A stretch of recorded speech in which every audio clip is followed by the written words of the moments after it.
proclamation last week that all citizens or residents of the city must use face masks when in public buildings and places, with some exceptions. We have live coverage at City Hall. Teresa Hill's down there now. Teresa, what can we expect here tonight? Hey, John.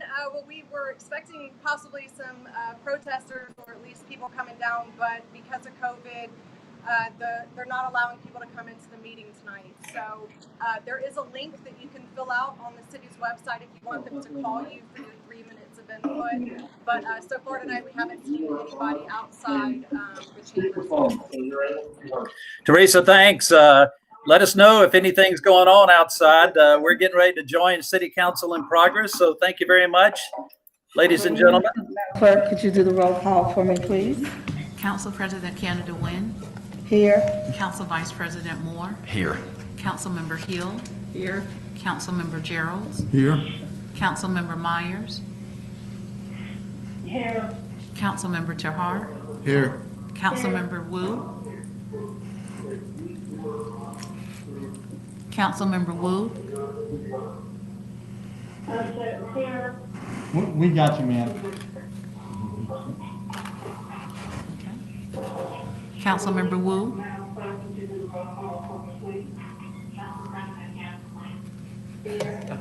I'm getting the 1 minute lag. Yeah, that's the 1 minute lag. Ma'am, can you mute your phone until you're ready to speak? We're hearing the entire meeting backplayed. Thank you. Okay, Mr. Craig, have you heard anything from Dr. Wu? I have not. Okay, all right. Okay, not seeing anything there. Welcome to the June 30, 2020 Special City Council meeting. As we begin our meeting, I would remind you to please turn off or silence your cell phones and to refrain from engaging in any activity that might interfere with the orderly conduct of the meeting. To limit the potential spread of COVID-19, the following procedures has been initiated. Members of the public may attend and participate only via live stream or phone. This changes in format is consistent with Executive Order 20-69 issued by Governor DeSantis and has been adopted at the direction of the City Council in consultation with the City Attorney. To watch the meeting live, the public may visit cityofpensacola.com/428/live-meeting-video or visit Mayor Grover Robinson's Facebook page at facebook.com/Mayor Pensacola Mayor. To provide input for agenda items, citizens may submit online forms at https://www.cityofpensacola.com/cc input, beginning at 3 p.m. on the day of the council meeting until that agenda item has been voted upon to indicate they wish to comment on a specific item on the agenda. Please be sure to include a phone number. Staff will call that person at the appropriate time so that the citizen can directly address the City Council using a telephone held up to the microphone for the benefit of City Council to receive public input on a particular agenda item. Note that there is a time delay of about 1 minute between action in council chambers and what is seen on the public watching live stream. Anyone who wants to speak on an agenda item must submit their form before the agenda item is voted on. Any form received after an agenda item has been voted on will not be considered. The chair will have the authority to conduct the meeting in accordance with council rules and procedures, Robert's Rules of Order, and state statutes. Action item number 1. Item number 1 is 20-00345, extension of the Mayor Declaration of State of Emergency.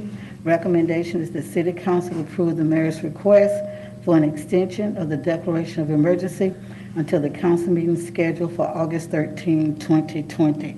I need a motion and a second. I have a motion and a second. Few speakers. Okay. Yes, Ms. Myers, I'll put you on the list to speak. Okay.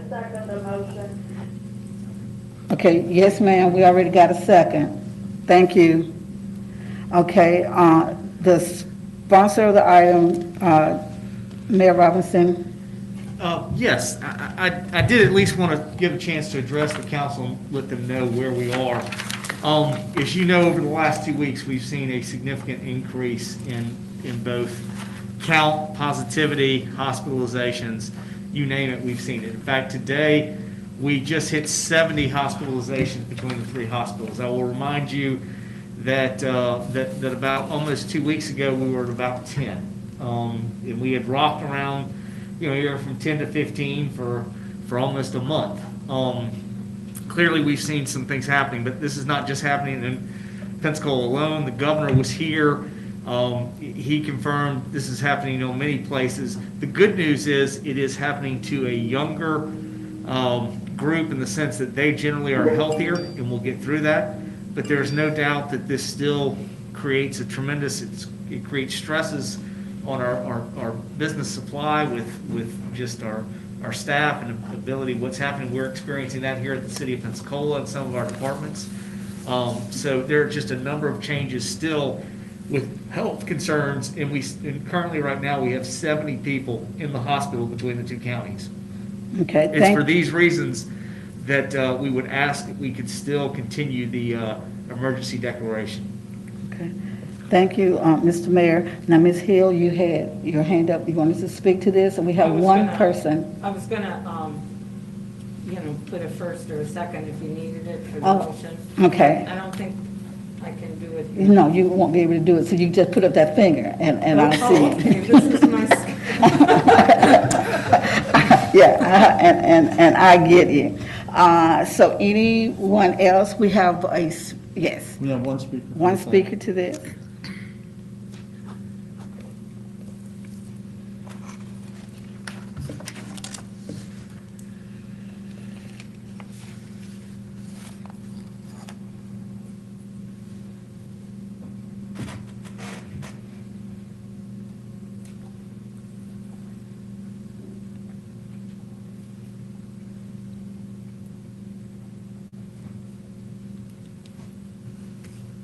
Hello, Dr. Wu, glad to see you. It's over here. Madam President, while we're waiting, I would say again, when we last met in June, it was my full expectation that we would not be asking for this and that this would be ending. And if not for the sudden recent increases, I wouldn't even be asking you to do this. Trust me, nobody wants us to go back to normal more than myself. But obviously, I don't think the current state of where we are is allowable for us to do that. Okay, thank you.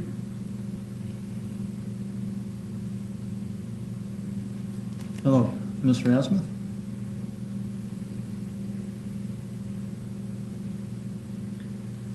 Hello? We're apparently having issues hearing him. Mr. Azimuth, are you there?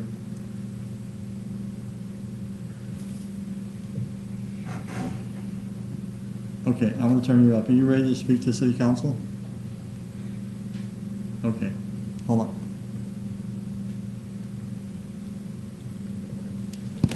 All right, sir, the floor is yours. Please state your name and address for the record, and you'll have 3 minutes. Hello, my name is Thomas Kevin. I live at 19 Epsilon Avenue, Florida. I've wanted to ask the council to hold up the mandate. We can hear. So, Mr. Azimuth, Yes. you're going to have to either speak up or speak closer to your microphone, to your phone, because we can't hear you. Okay, 1 second, let me try adjusting it. Testing. Is this better? Yeah, much better. Yes. Thank you. Okay, sorry about that. Hello, my name's Thomas Esmith. I live at 19 Escalona Avenue, Pensacola, Florida. I've come here to address the council to ask them to uphold the mandate to wear cloth face coverings. Per the CDC, they're recommended as a simple barrier to prevent respiratory droplets from traveling into the air. Studies have shown that they reduce it at such a phenomenal amount that the simple act of doing that will prevent infections to a high degree. One estimate by a doctor on CBS News said that a simple cloth mask can reduce it up to 90 or more percent. This would effectively keep somebody who was asymptomatic from putting particles in the air that would infect another person.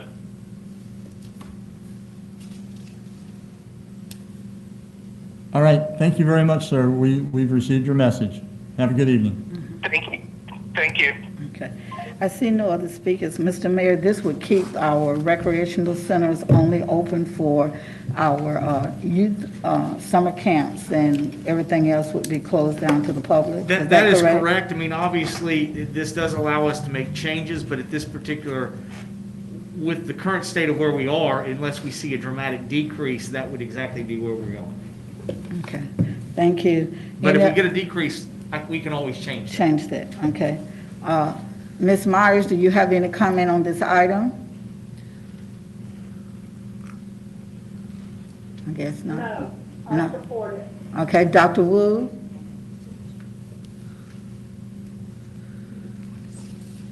Can't hear you, Dr. Wu. Sorry about that, Madam. I just want to commend the mayor for bringing this item forward. I think it's very important to have masks to slow the spread of the virus, and very important that the citizens wear them. And so I commend the mayor for bringing the item forward, and I support it completely. Thank you. Thank you. Seeing no other speakers? Yes, Mr. Gerald. Thank you, Madam Chair. And I want to extend the gratitude for the mayor taking this action. I can understand how people can push back. But speaking to you, one as a retired respiratory therapist and a laboratory technologist, it is essential that we pay attention to what's going on in our community and in our county. And I would encourage you to support the mayor in this effort to provide the right kind of health and safety to the members of our community, and do whatever we can to slow this virus down, and hopefully that it will end sooner than later. Thank you. Okay. Thank you. I got everyone. And remember, this is the extension of the mayoral declaration of state of emergency. Seeing no other speakers, please vote. Councilmember Hill, Yes. Councilmember Gerald, Yes? Councilmember Myers, Councilmember Myers, Yeah. Councilmember Wu,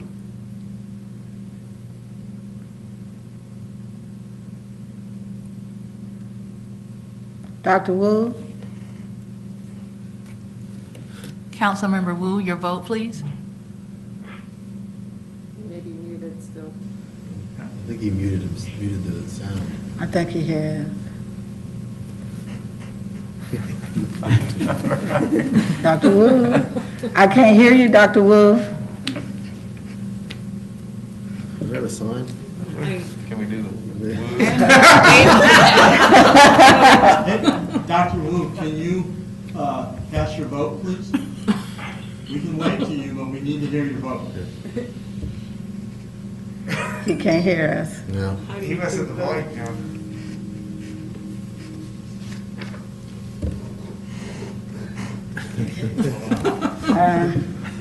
What did he look like? Well, he did say he supported it. I'll text him and ask him first.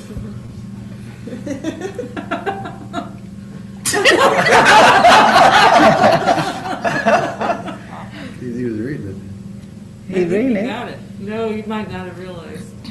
You get that one? All this Technology is all this wonderful. technology.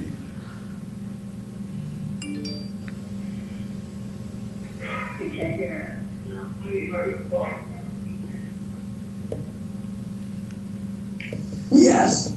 Thank you. Got it through. Motion carries 7-0. Okay, item number 2, 36-20. Proposed emergency ordinance number 36-20 requiring mandatory wearing of face covering citywide in public settings. Recommendation that the City Council adopt proposed emergency ordinance number 36-20 on first and final reading. I need a motion and a second. We'll need to read into the record first. Yes, Madam Clerk. Proposed emergency ordinance number 36-20, an emergency ordinance of the City of Pensacola, Florida, requiring the wearing of face coverings, providing definitions, providing mandatory requirements, providing exceptions, providing a penalty therefore, providing for severability, repealing clause, and providing an effective date. Okay, thank you.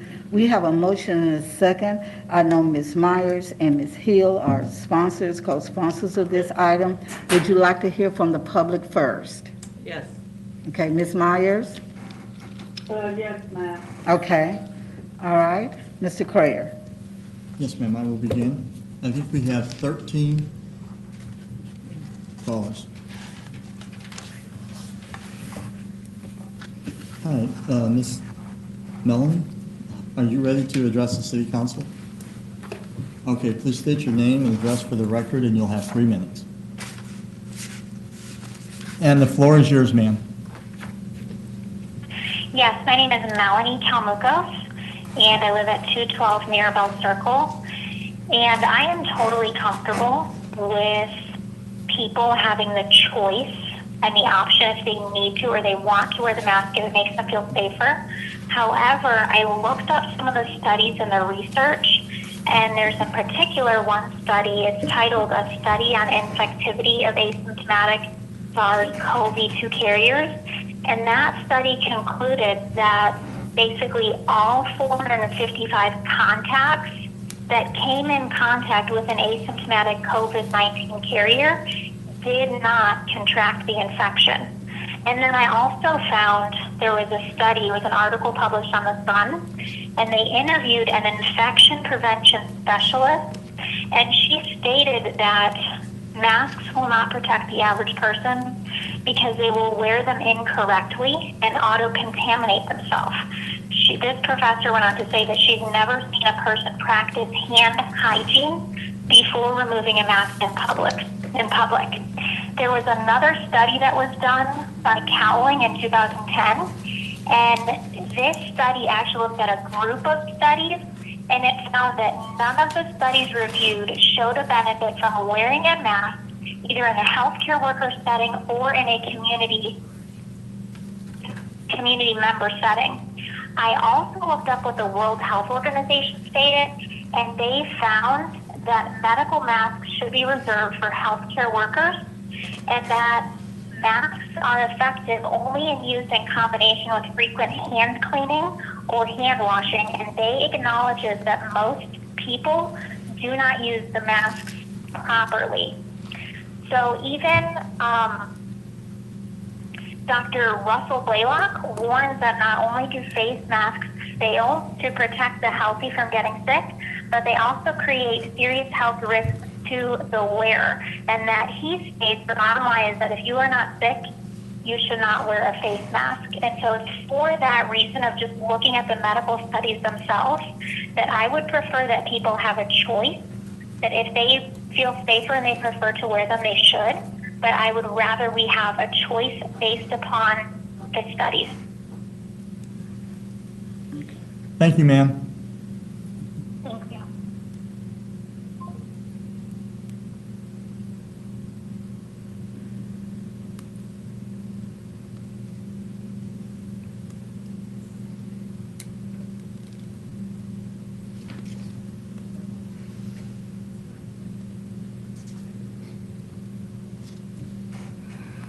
Hi, Mr. Arduini, are you ready to speak to City Council?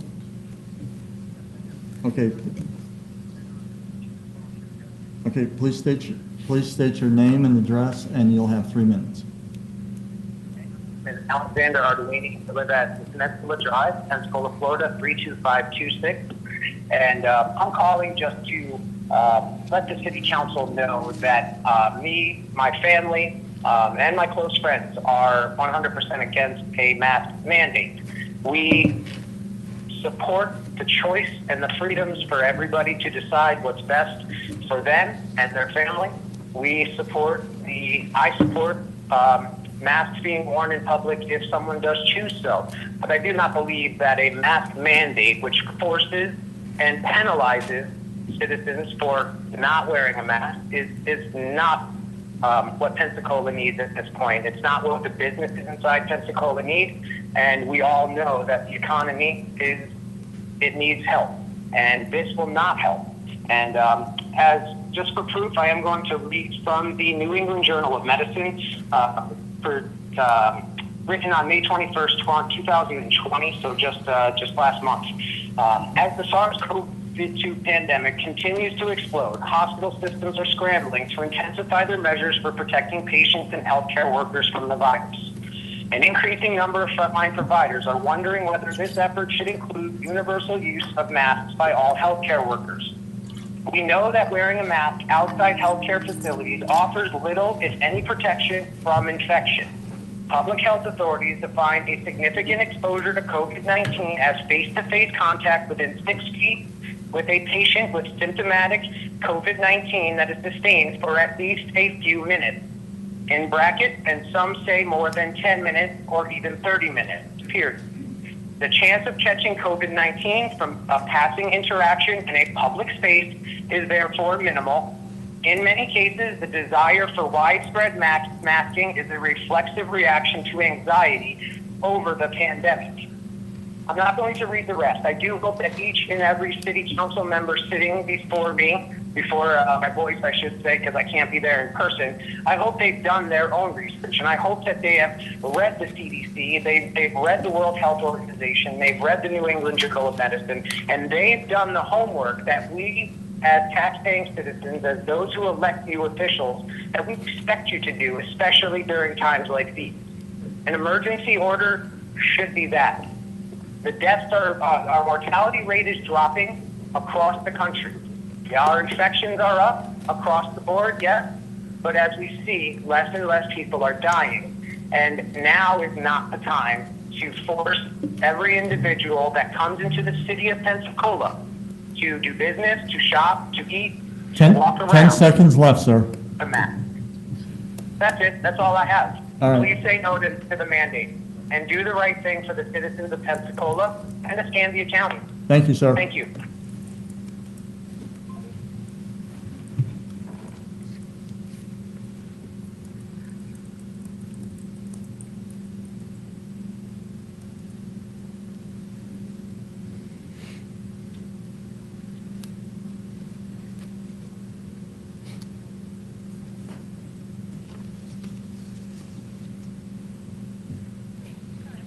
Hi, Ms. Robinson, are you ready to address City Council?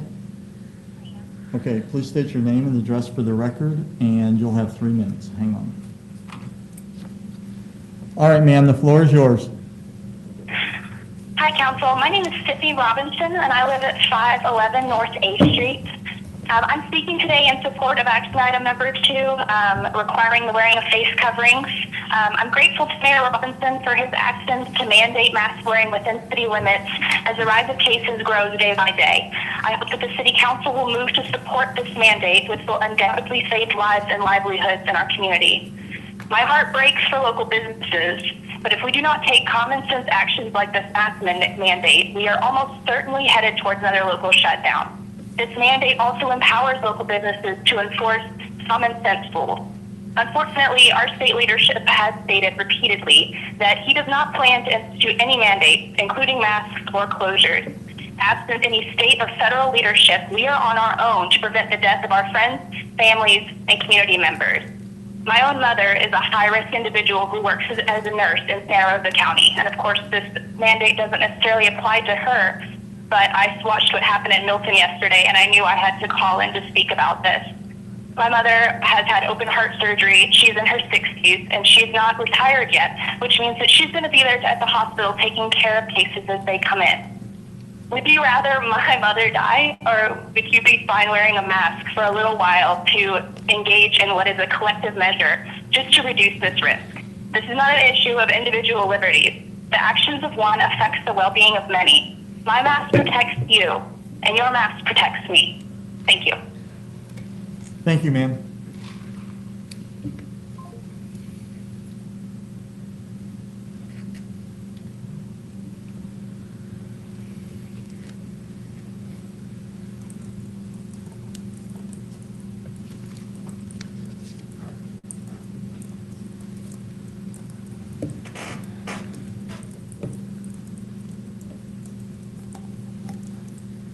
Hi, Ms. Gates, are you ready to address City Council?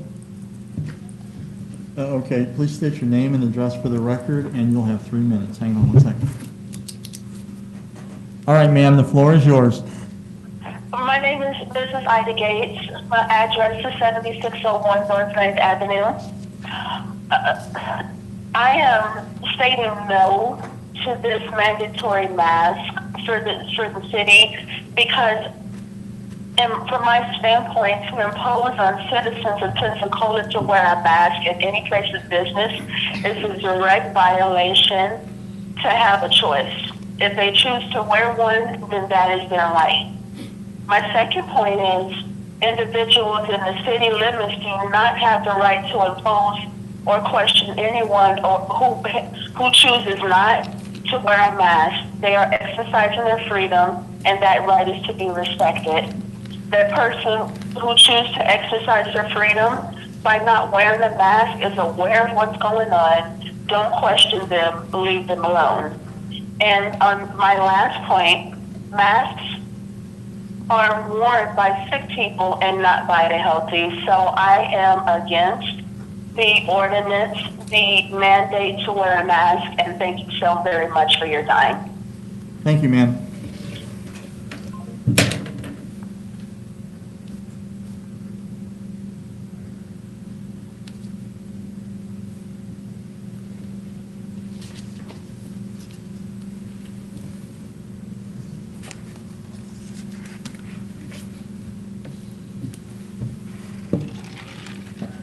Hi, Patrick, are you ready to address City Council?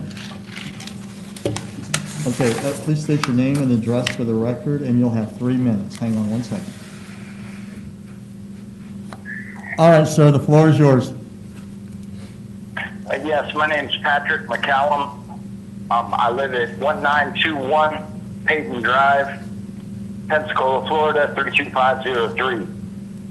I wanted to address the council about me and many of my coworkers and neighbors, lots of citizens I've spoke to that don't want to comply with the mask mandate. I myself work in a kitchen, and we know that masks don't prevent viruses from flowing in and out unless we're going to have full face respirators.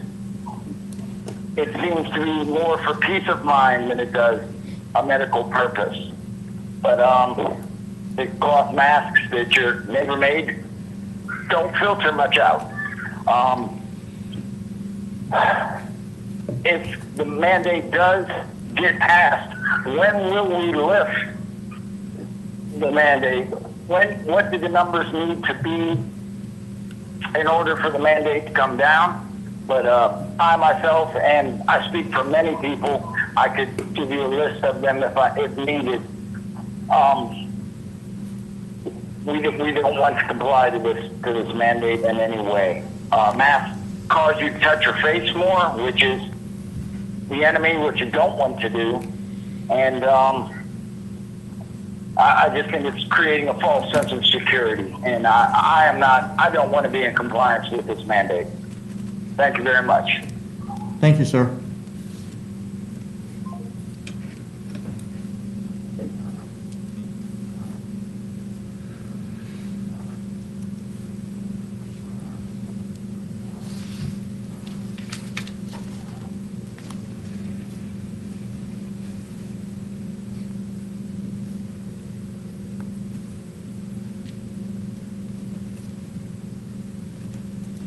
Hi, Ms. Buckley, are you ready to address City Council?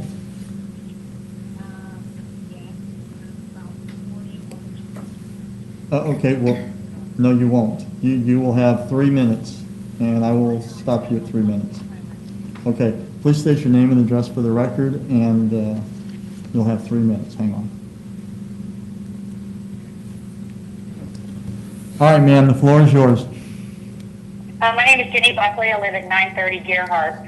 Our own U.S. Surgeon General, the CDC, and the WHO have publicly stated that masks are not only ineffective in preventing viral infections, but the widespread use of masks will increase your risk of infection. You'll be more likely to touch your face, actually 26 times more likely. You'll decrease your oxygen intake, which means any respiratory viruses you already have will be more likely to escalate. And masks give you a false sense of security, so many are less likely to wash their hands. Fauci says masks are only important for someone who is infected to prevent them from infecting someone else. People in the United States should not be walking around wearing masks. There is no reason. It might make people feel better, but it's not providing the protecting people think it is. When you think of people in other places like China and Korea, those people are wearing masks because of pollution. That is a direct quote from Fauci. The side of a mask box says this product will not provide any protection against COVID-19 or other viruses or contaminants. With rising crime in the United States, it is harder to identify people with masks. I already heard someone else tell the study about 455 people with asymptomatics, so I don't have to go to that. If we err on the side of caution based on medical documents and journals, there is far more concrete research and evidence that there's a higher risk for people to wear masks in public. There's a 0% evidence to show that masks protect you. Only opinions of doctors believe we should wear masks, but we have scientific data to prove that masks have more chance to spread disease. 26 million cases have been positive in the CDC 3 days ago. 1 in 10 Americans has this disease, but most people are virus. But most people are not seeking treatment. So the majority of people in this country never knew they had it. So with a death rate of 0.5, and that's on the high side, they say it could be around 2 to 3, with a 99.5% recovery, it is asinine to wear a mask. Florida posted its lowest Saturday death toll in 8 weeks since March 21st. 8,000 people die a day. 103 people die a day in car wrecks, but the media is focusing on the virus, so we aren't able to deal with that. According to the New England Journal of Medicine, a mask alone in this setting will reduce only slightly.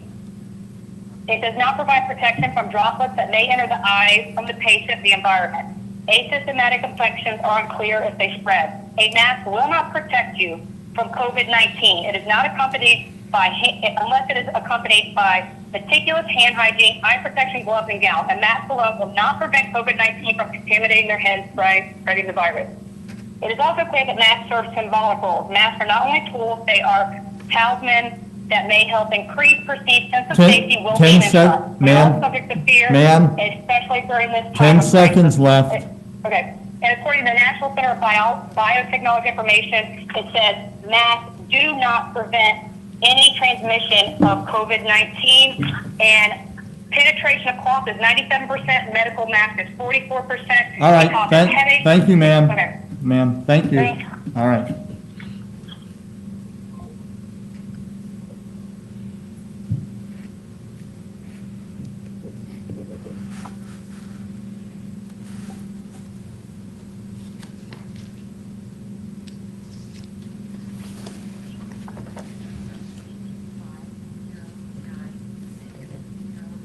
On the Miss Sanders, I just got a voicemail, so I'm moving to the next one.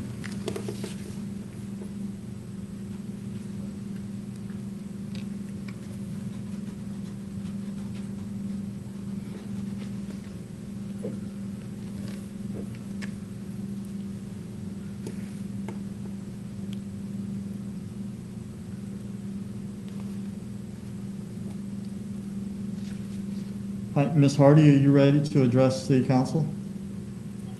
Okay, please state your name and address for the record, and you will have 3 minutes. Hang on one second. All right, ma'am, the floor is yours. Thank you.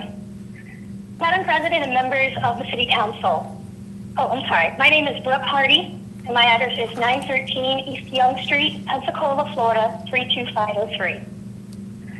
Madam President and members of the council, after seeing the events unfold yesterday in Milton, I am speaking today in support of proposed emergency ordinance number 3620, sponsored by Councilors Myers, Hill, and yourself.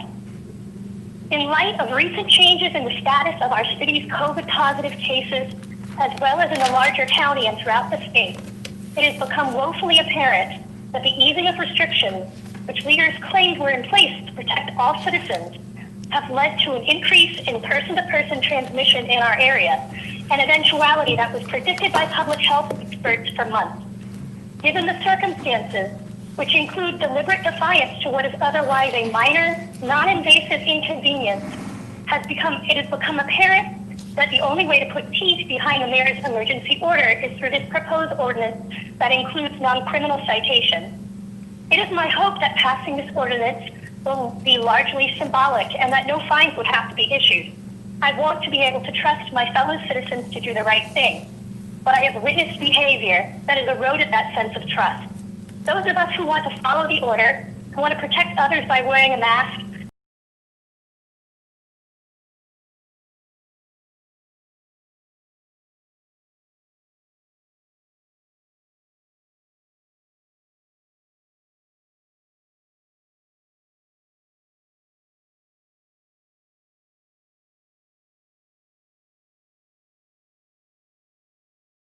workers in the city seem to support this. If we are not going to go as far as a stay-in-place order or quarantine, mandatory mask wearing is the least we can do. Public health and safety should take precedence over politics. And if I'm going to be blunt, ascientific conspiratorial nonsense that has been perpetuated by social media, much of which you have already just heard tonight in the public comments so far. When this pandemic passes, history will not look kindly upon this moment. We will note every lapse in judgment, every act of noncompliance under the guise of personal liberty that will lead to avoidable illness and death. The city of Pensacola has a choice to decide how history will view it. Will those looking back at this period in Pensacola's history be able to say that our leaders did everything possible to try and prevent the spread of this disease? I urge each member of this council to have the courage to do the right thing and pass this ordinance. Thank you. Thank you, ma'am.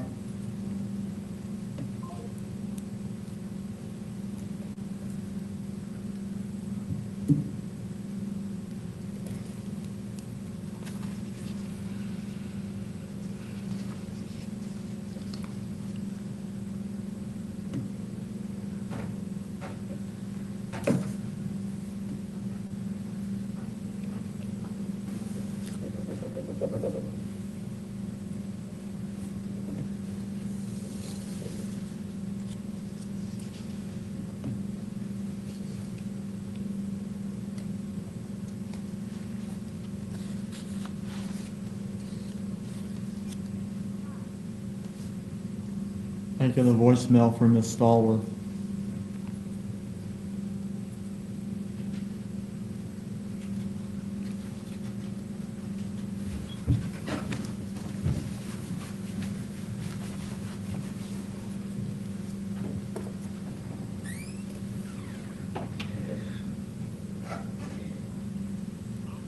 Hi, Mr. Levitan, are you ready to address City Council? Okay, please state, I'm good. Please state your name and address for the council, and you will have 3 minutes. Hang on one second. All right, sir, the floor is yours.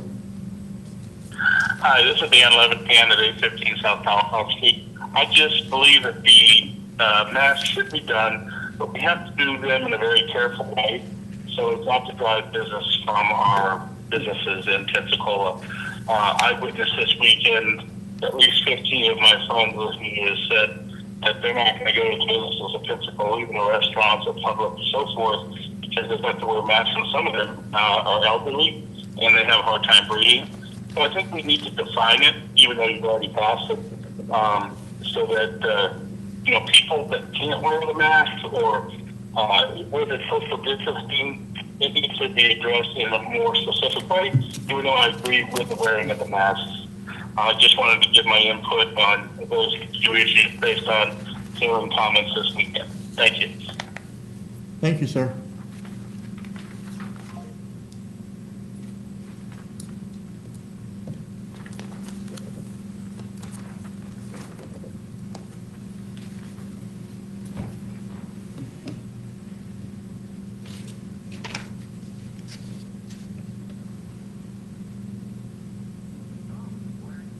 Hi, Mr. Downs. Are you ready to address City Council? Okay, please state your name and address for the record, and you'll have 3 minutes. Hang on one second, please. All right, sir, the floor is yours. Yes, my name is Larry Downs Jr. My address is 12156 Hamburg Drive, Pensacola, Florida. And I just want to, can you hear me? Yes, sir. All right. I just want to address the county and the mayor, the council and the mayor. I hear a lot of emotion, both sides. I hear a lot of emotions, and the bottom line is you have to think of what the duty is of a government representative.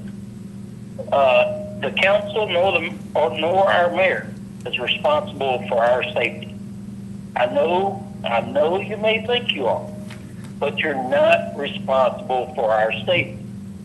You also don't have the authority to mandate or force by using threat of arrest or threat of fines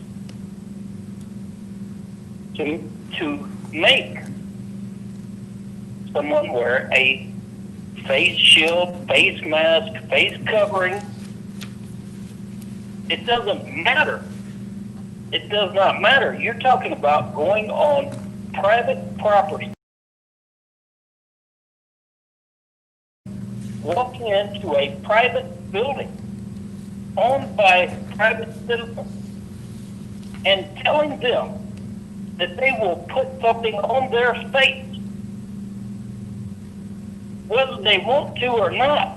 And if they are not going to comply, which I hope a huge number of citizens do not just blindly comply with any type of government force and coercion. It does more harm than good. Government usually does more harm than good. And when this is at the end of it, instead of it being saving lives, who knows how many more lives you will cost by forcing, mandating closing of businesses, interfering, manipulating commerce, obstruction of commerce, all the things that you as a local government, and of course our state and of course our federal, all of those things that y'all do, you have no authority. The United States Constitution, the U.S. Constitution and Bill of Rights was to restrict y'all's authority. We are responsible for our own safety. We're responsible for our own health. We're supposed to be responsible for our own, financially, for our own financial destination or destiny. You're not supposed to put food on my table. You're not supposed to take food from someone else. Larry, 10 seconds left. Yeah. All right, I'm against this ordinance. Thank you, sir. Thank you.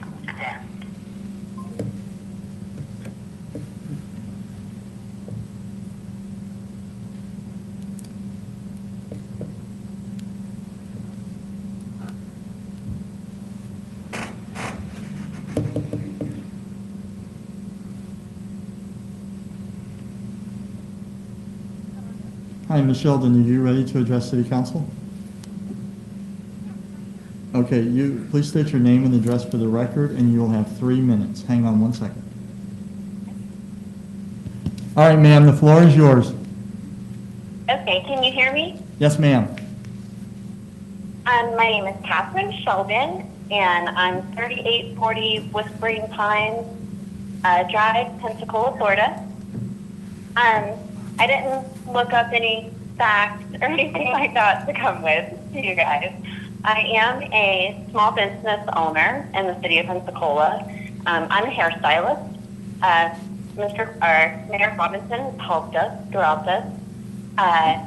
And I see no issue with people wearing masks inside of the businesses. My clients have been absolutely fine wearing their masks coming in. I'm watching businesses close down once again because of the rise in cases.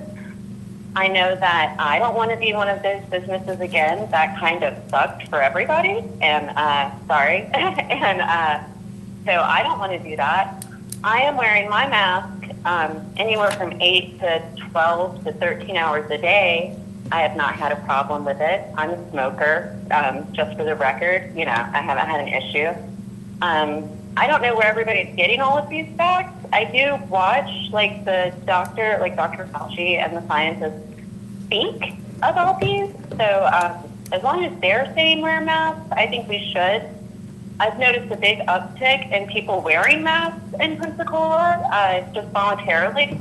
So I think there's just really a handful of people that don't want to comply. I think that Pensacola wants to stay booming, we're growing, and we want to continue to do that. And our businesses want to stay open.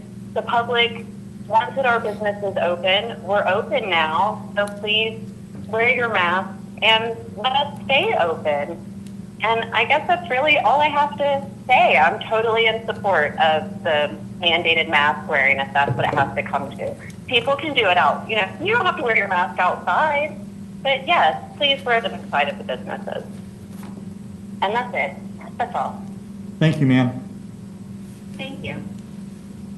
These are our final two callers, Madam President. Thank you. Final two requests.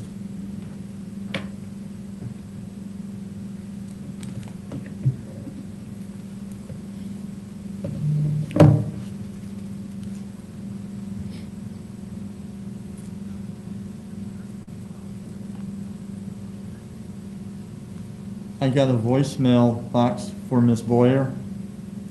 I'm moving on to Ms. Helsher.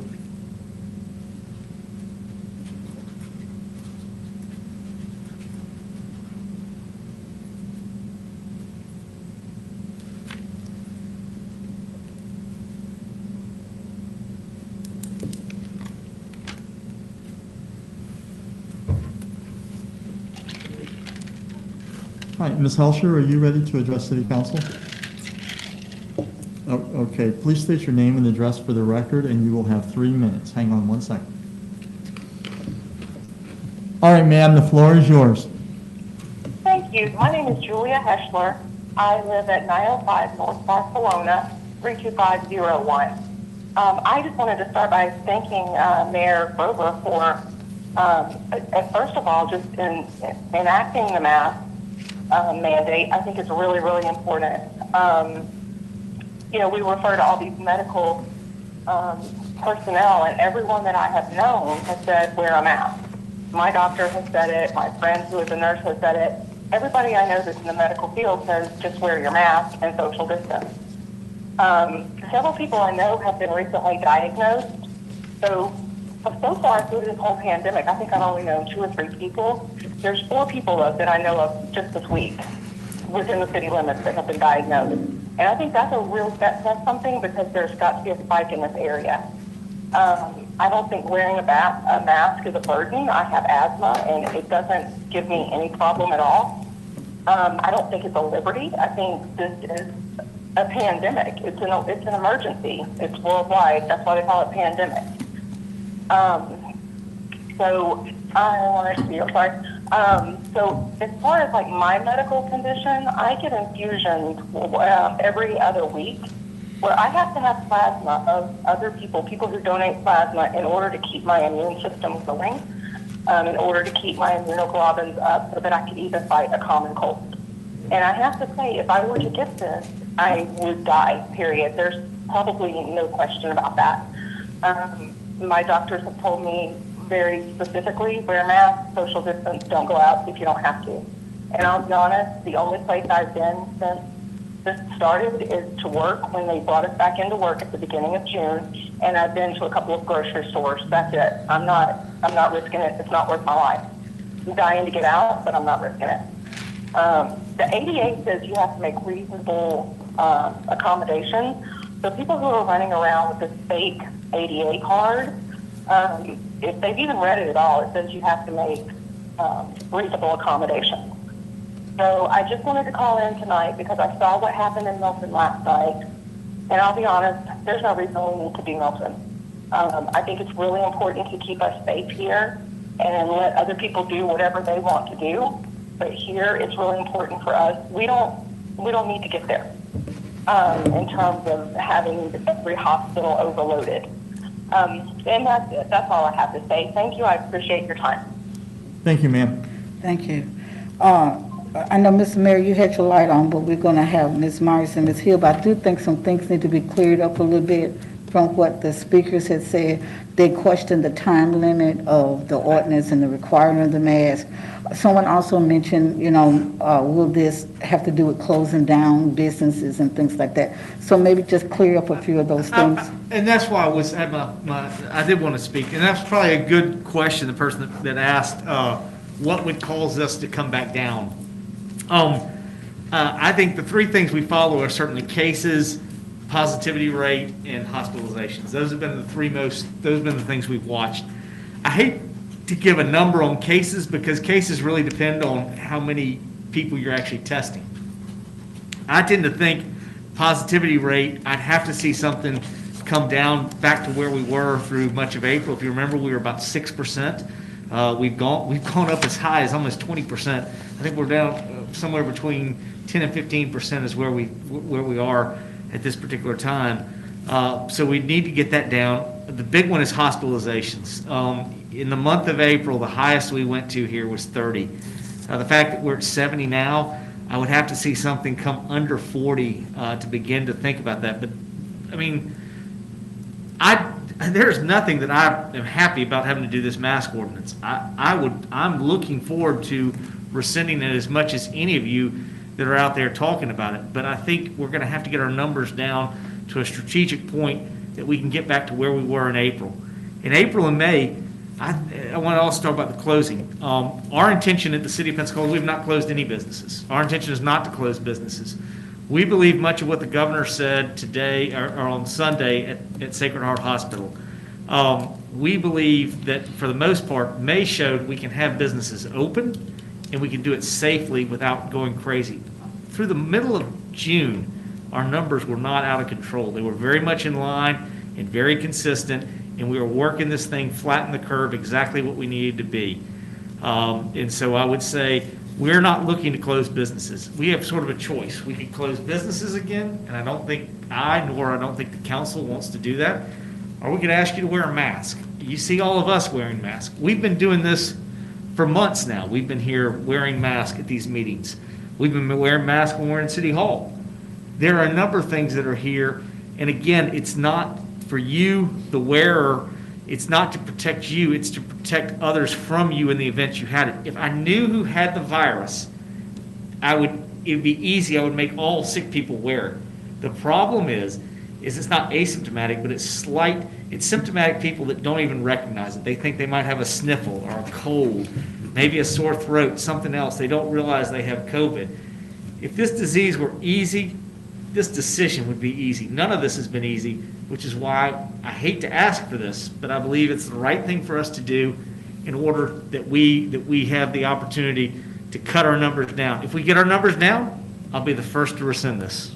Okay, thank you. Madam Attorney? Thank you, Madam President and council members. Just to clarify that one particular issue of when would this end, the way the ordinance is written, the requirement to wear a mask is tied to the state of emergency. So there's a sunset date in the ordinance, and the ordinance would sunset when we no longer have a state of emergency.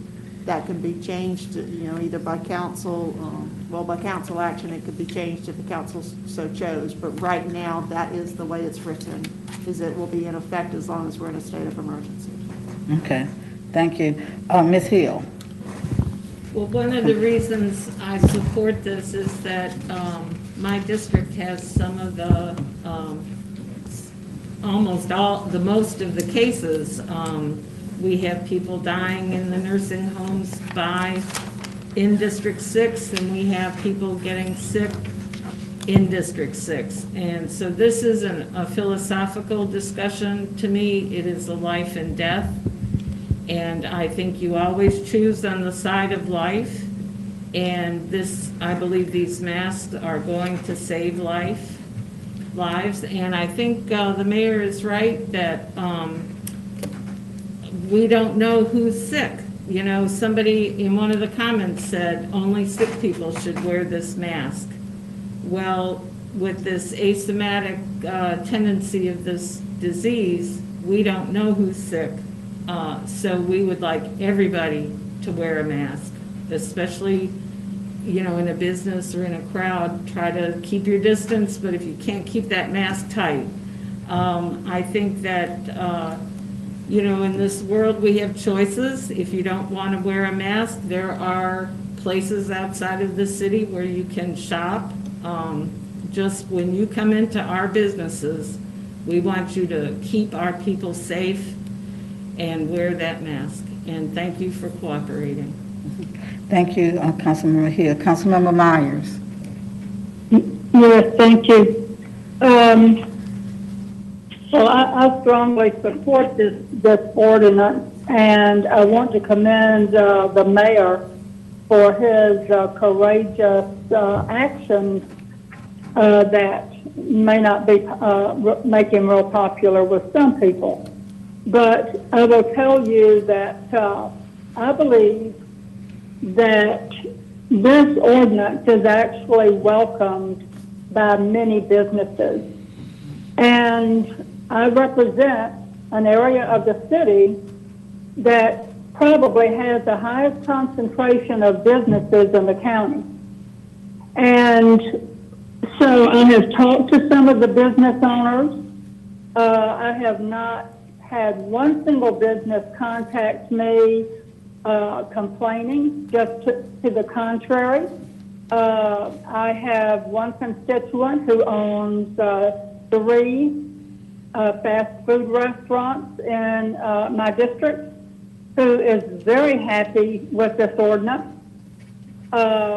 Today, I visited 2 businesses on Airport Boulevard, and I was very happy to see that everyone had on a mask and in those businesses, except for one individual.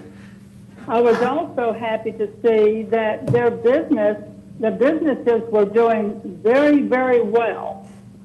And I really wanted to help our businesses because I see that many of them have signs urging people to wear masks, and a lot of the customers will wear masks, but some of them won't. That puts the business in a very bad situation of having to try to enforce what they're asking people to do. So I think that now that they are able to put a sign on their door that says, it is the law, the city of Pensacola requires you to wear a face mask, I think that takes a big burden off of the businesses. So I think it is very welcomed by the business community. I also think that when we get a strong letter of support from our 4 largest, all 3 of our hospitals, plus our community health of Northwest Florida in support of this ordinance, that I don't think we should be second guessing them. And I've also done some research on the National Institute of Health, which is the largest health research arm of the federal government on this issue of the effectiveness of masks. There are quite a few studies that have been done on the effective use of masks, modeling. And it's pretty clear that masks, even if they are not worn absolutely correctly, do have the potential to have a very high value in terms of curtailing community transmission of this virus. So I think that the mayor seems to have based his decision upon scientific and objective standards. And we have the support of our medical community. So I think that this ordinance is very well written and very well thought out. I'd like to commend our city attorney, Susan Wolf. You have done a very excellent job of crafting this ordinance. And so I hope that council supports this. I hope it's a unanimous support, that we send a clear message to our constituents and to the public regarding the seriousness of this. And so I hope that the vote today is unanimous. Thank you. Thank you. Councilmember Moore. Yes. I think it's worth pointing out that this community is certainly no stranger to crisis. This particular crisis, this global crisis that we're in, is a little bit different in that there's no visual reminders, there's no context clues. So we sit inside our air-conditioned homes and we can binge on Netflix, and there's no need to break out chainsaws and clear roadways, or no blue tarped roofs. I think that's had an impact on our expectation. Certainly masks, as the mayor said, nobody's thrilled about having to legislate people to cover their faces with cloth. But we can't forget that we're in the middle of a global crisis. And certainly in the global context of an invisible or microscopic organism that has spread over the entire planet through human contact, that certainly emphasizes how connected we are. So what we do, the decisions we make are certainly connected. They influence each other. They influence us as a community. So I think it's a very simple sort of thing. It's kind of incredible that in a global crisis of this magnitude, that a small scrap of cloth over your face can have a measurable impact in mitigating the spread. As we saw Friday, as the state took steps to begin to restrict commerce by closing down certain businesses, that we can take a small inconvenient step of putting a scrap of cloth over our face to help keep those businesses operational, as many of our businesses within the city operational, keep our economy operating at the full capacity that is possible in a safe manner. I think we should be eager and grateful to just be able to strap a scrap of cloth over our face openings and go about as close to a semblance of normal life as possible. I appreciate, too, the clarifications there that were given, Mr. Mayor, on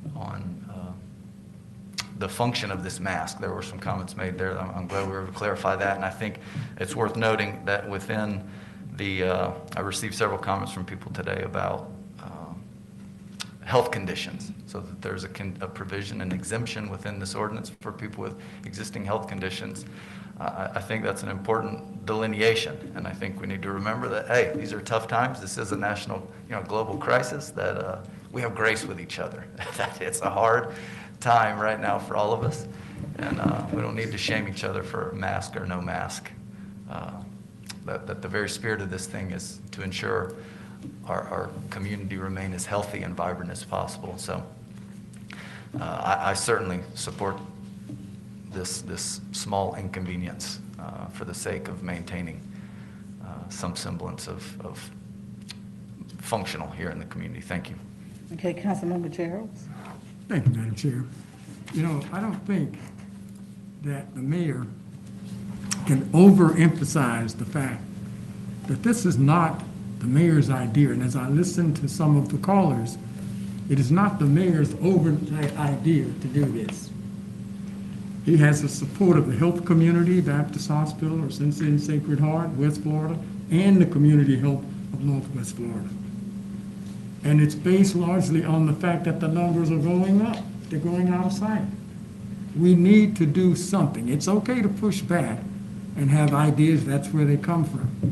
But it's important that grown-ups behave like grown-ups in taking care of themselves as well as their children. And the last thing that I'll say that I would like to know or hear a little bit about will be enforcement. As I look at this is an emergency ordinance, and as I look at the offenses, first, second, third, all the way down to fourth, I'd like to hear a little bit more about how it will be enforced and what will happen. For some people say, well, I'm not going to do it. That's your right not to do it, but you will be subject to a fine or force.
Outside healthcare facilities offers little, if any, protection from infection.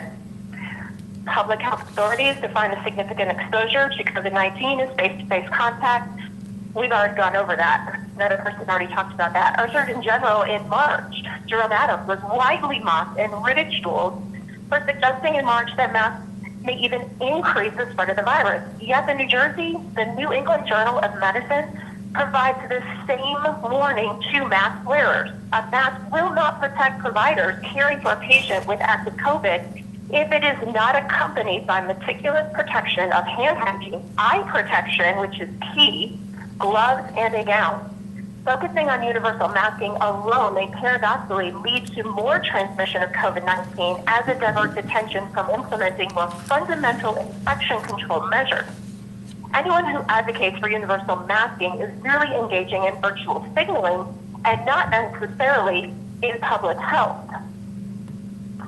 Masks create a false sense of security, and I've witnessed this myself. In fact, people that I do know that have tested positive were mask wearers, avid mask wearers, but they never washed their hands either. It is dangerous to wear a mask in the heat and humidity that we are experiencing in the state of Florida. Also, you are re-inhaling your own carbon dioxide, your own bacteria again, and your own viruses, leading to more infections, more upper respiratory infections, sinus infections, even skin infections. So in other words, a healthy person has no reason to be wearing a mask, and surgical masks are actually expected to be worn in sterile environments, and they are not effective in a non-sterile environment like you are pushing on everyone. And like I said before, I'm great. If somebody wants to wear a mask, I 100% support them. I even tell my children, make sure you keep your distance because they need that to feel safe. But I am a healthy person, and I do not believe that any person who is healthy should be forced to wear a mask. If I choose to wear one, I will do so. But I should never be forced into anything. Thank you, ma'am. That was the only one that I messed up. That was the only one? That was- Okay, thank I you. inverted the last two numbers. Okay, all right. Mayor Robinson, did you still wanted to say something Yeah, before? I want to speak to the ordinance specifically. I mean, again, there certainly is the option to continue to just go with the ordinance that I've put in, and then again, you know, you can either, this ordinance would stay till the end of the end of the date, or we could change if our numbers come down. But again, these will be things that y'all can discuss. I do think there are a couple things on your exemptions. I see the one that you've added, obviously, and you're going to have, I think, the attorney ask about it. But I was going to say, I had looked at this originally and put children under the age of 6 and under didn't need to wear masks. And then I talked over the weekend with both Dawn Rudolph and Mark Faulkner, who kind of informed me that even up as almost as high as 10, children are not showing the ability, it's not showing that they're necessarily contagious. I just know certainly children between the ages of 2 and 6 can be terribly difficult to keep masks on. That's why I chose 6 years. Even if we wanted to go a little bit higher, we could, but I think that exemption, and I understand why the attorney went that way with what the CDC says. I know how practical that would be with children when I had children at that age. So I simply caution on that one. And the other one is how we end up enforcing this in dealing with that. I tend to think that it is individuals who somehow, again, no one is forcing you to wear a mask at home. You can smoke at home. You can't smoke in public because that's when your rights infringe on somebody else. And think of it this way is, if you're right, you have a right to your own germs. But the minute your rights begin to spill over into other people's rights and make it potentially infective for them, that is why we're doing this. I would love to get to a point where I don't have to do this anymore, but at this particular time, this is what we're doing. I did work with Tommy. We wanted to work, we talked about when we put this in, the ability to work with the companies and businesses and work with them, start out on an informational, educational basis. If obviously we have people who clearly are not following it and have no intent to do that, then we would have some mechanism to work with that. But at the same time, I'm a little concerned somewhat in some of the enforcement that's here, but y'all will have to make that decision. But I do believe we give a number of different exemptions. Exercising, you don't have to wear a mask when you're exercising. You don't have to, if you're sitting down eating, you can be in a restaurant, you don't have to have it while you're sitting at the table.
As stated elsewhere tonight, 2 years of age is consistent with the CDC guidelines and the Florida Department of Health.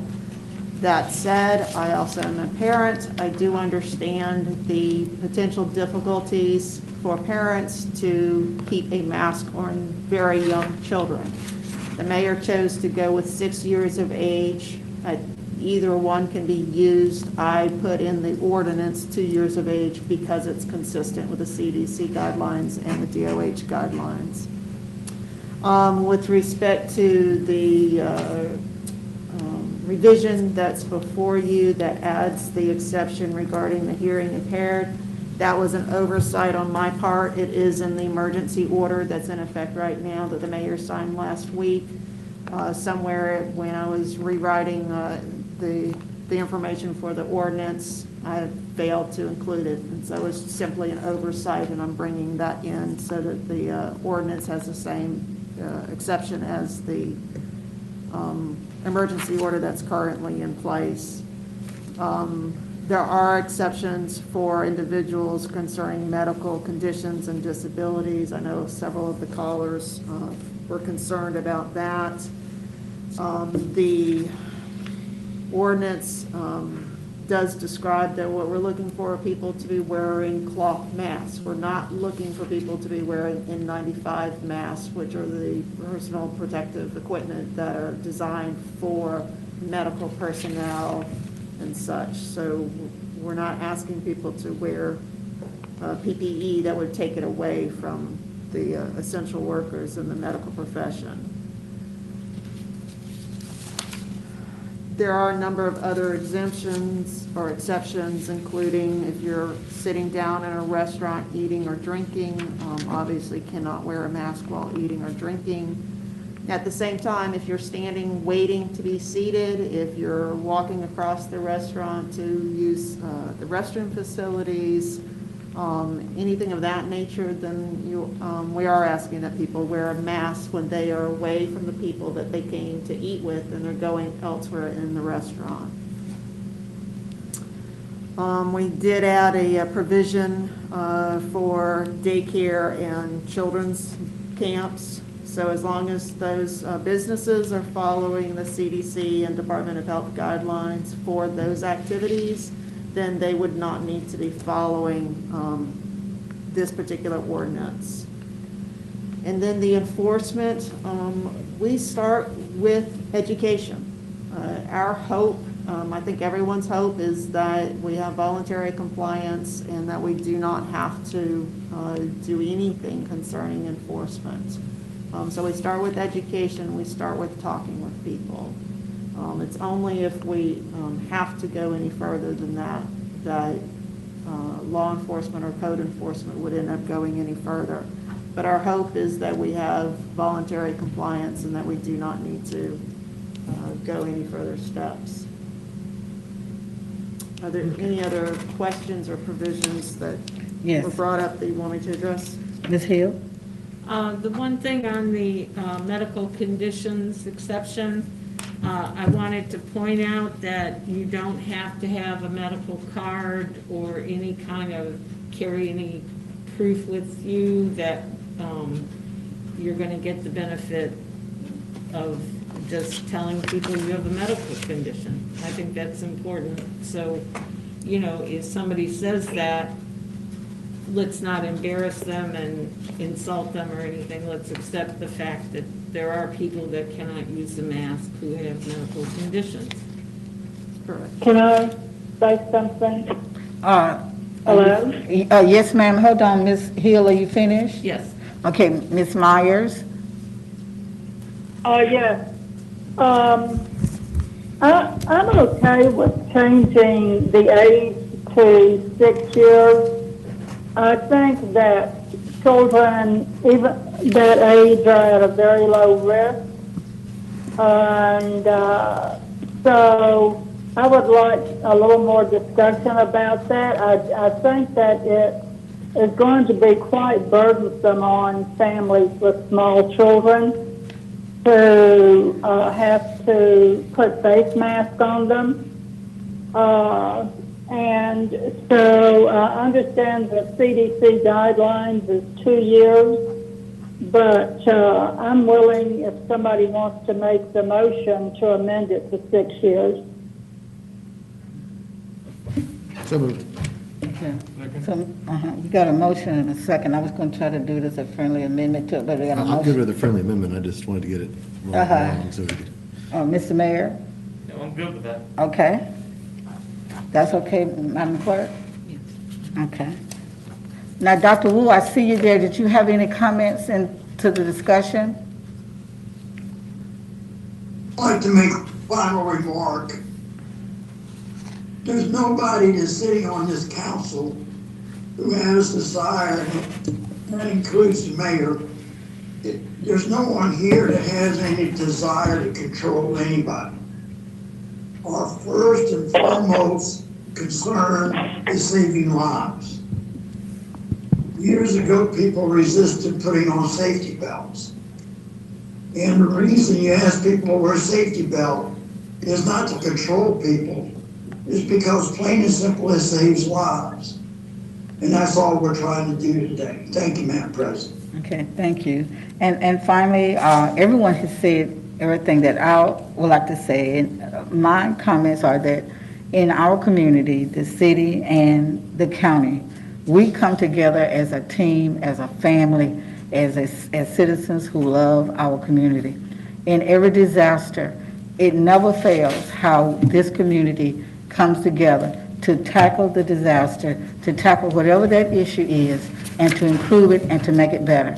This is on one of the occasions where we're asking the citizens of Pensacola to voluntarily come together like they normally do so that we can attack and we can address this pandemic and we can provide the safety we need for each other.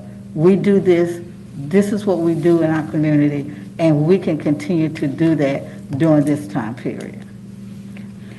Seeing no other speakers, please vote. And Council President, Yes. just as a reminder, this item is an emergency ordinance, so it will take 2/3 vote, so it will take 5 affirmative votes to pass the motion. Yes, sir, thank you. Are we voting on the amendment? Ma'am, the amendment passed as a friendly amendment. Oh, okay. Thank you.